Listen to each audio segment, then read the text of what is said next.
Welcome to the really comprehensive stack of sources. All of them are covering this essential roadmap for improving mental health in the coming year in 2026. Our mission today is to try and cut through some of that noise. Right, and synthesize the foundational, the evidence-based steps with some of the cutting-edge trends and clinical tools. It's a fascinating exercise in duality, isn't it? It really is. I mean, our sources present this two-pronged challenge. On one side, you have the timeless, unchanging guidance, the things you can absolutely control, like building up your personal resilience or prioritizing sleep. Basics. But then on the other side, there's this overwhelming data highlighting all these external systemic pressures that are really going to define 2026. Things like AI. The changing definition of work. Okay, so let's unpack this. We're building a mental resilience strategy for the modern era. And we have to start with the bedrock. Exactly. The foundational steps that prepare your system for the volatility of the coming year. We're starting with what the clinical evidence consistently points to as the starting point for feeling more positive. For getting the most out of life. The 5 core pillars of well-being. And these aren't new, but they are so often the first things we jettison when stress hits. And if you skip these, you're basically trying to treat these huge macro problems with tiny micro interventions. Like using advanced therapy, but you've never addressed the fact you get 4 hours of sleep a night. Exactly. These 5 steps are about maintaining your mental operating system. So let's start with the first one, the really crucial element, connection. Relationships are the engine of belonging and self-worth. They're your emotional safety net. But the evidence points to a really specific pitfall when trying to connect. The biggest pitfall is confusing activity with actual connection. You shouldn't rely on technology or social media alone to build relationships. That habit of just texting or emailing. Yes, and look, that counts as social contact, but it just doesn't provide the same depth or that sense of shared experience that a real face-to-face interaction does. Schedule real interaction. A fixed dinner time with your family. Or, actually stepping away from your desk to have lunch with a colleague. Or even volunteering locally. That's a great point. The second component is the physical one. Be physically active. And this is not about achieving some elite level of fitness. Not at all. It raises self-esteem, and more importantly, it causes these beneficial chemical changes in your brain. Endorphins, dopamine. Serotonin. The goal is to find activities you genuinely enjoy and make them routine. If you hate the gym, don't go. Take a long walk, dance in your kitchen, just stretch. Confirm that the consistency of the routine matters so much more than the intensity of the workout. Absolutely. So thirdly, we look at cognitive growth.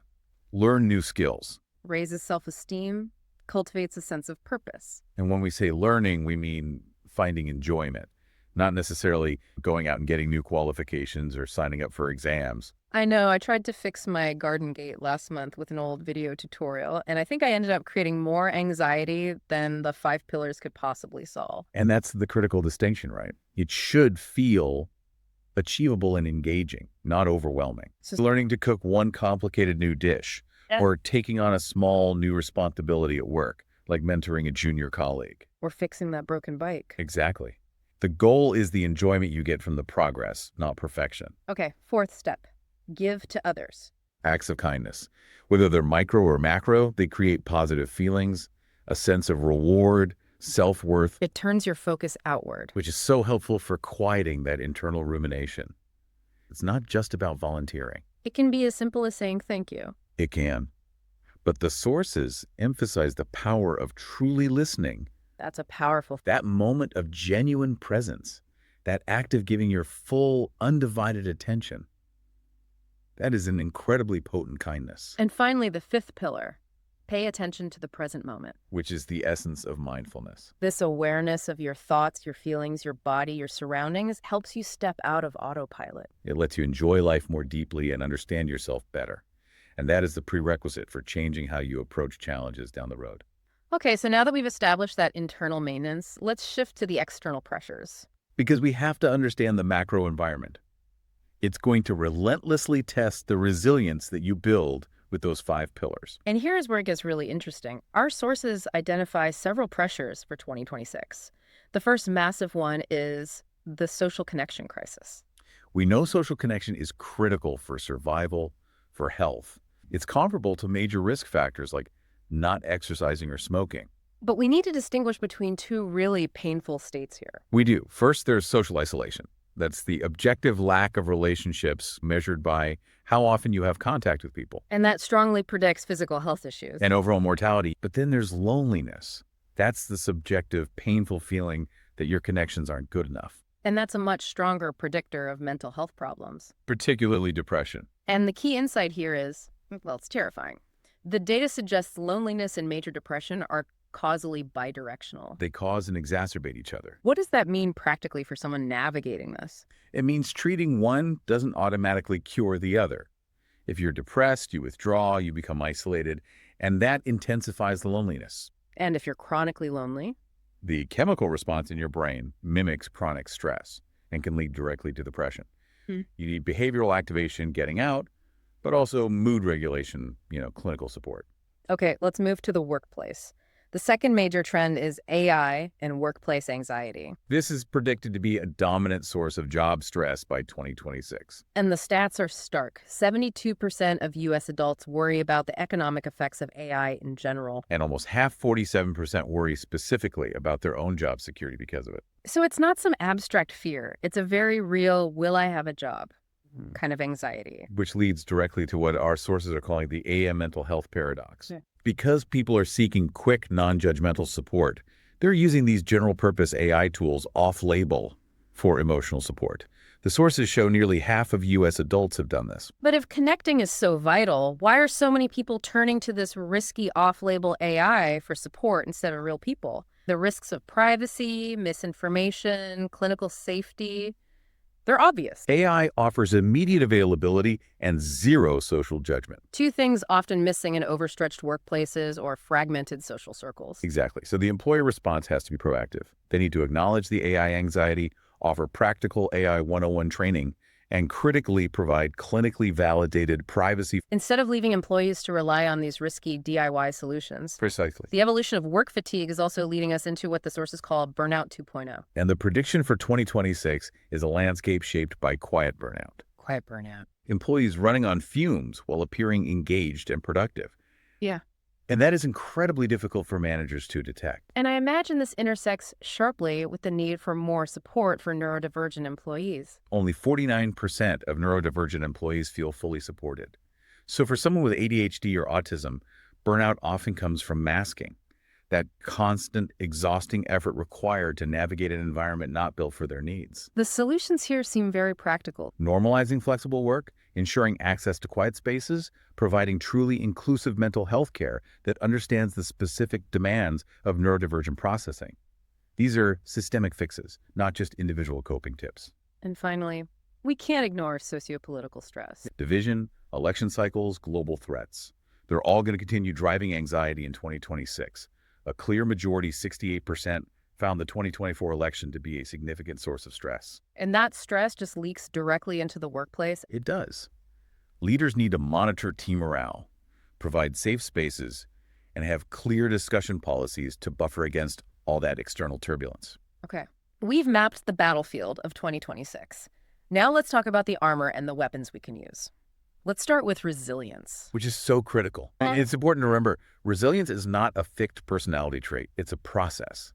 It's a muscle you build by adapting and learning from adversity. The sources offer a powerful, immediate tool for this. Yes, specifically targeting that negative thinking that gets so much worse with constant uncertainty.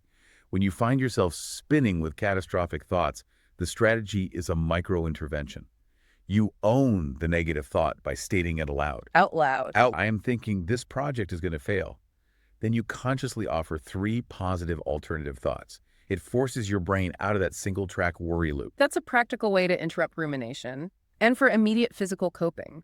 The core skills are simple, but so effective.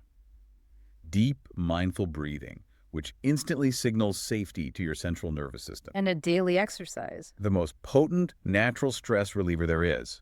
We also have to stress the foundational role of sleep.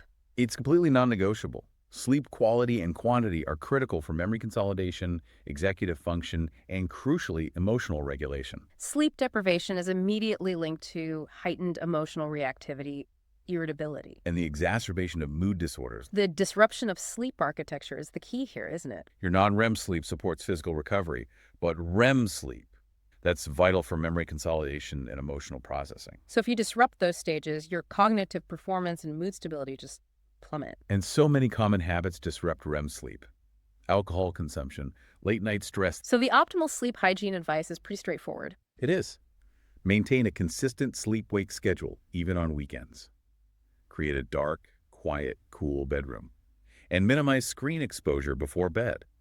That blue light inhibits melatonin and delays sleep. And if chronic insomnia is an issue, Remember that cognitive behavioral therapy for insomnia, or CBTI, is the gold standard evidence-based intervention. we've mentioned CBT, but a lot of listeners might not know how it really differs from DBT, dialectical behavior therapy. Can you clarify that distinction? Certainly, they're both effective talk therapies, but they have different targets. CBT, cognitive behavioral therapy, is typically short-term, maybe 12 weeks. And it's problem-oriented. It focuses on identifying and changing negative thinking patterns and behaviors. Because CBT is targeting the filter through which you see the world.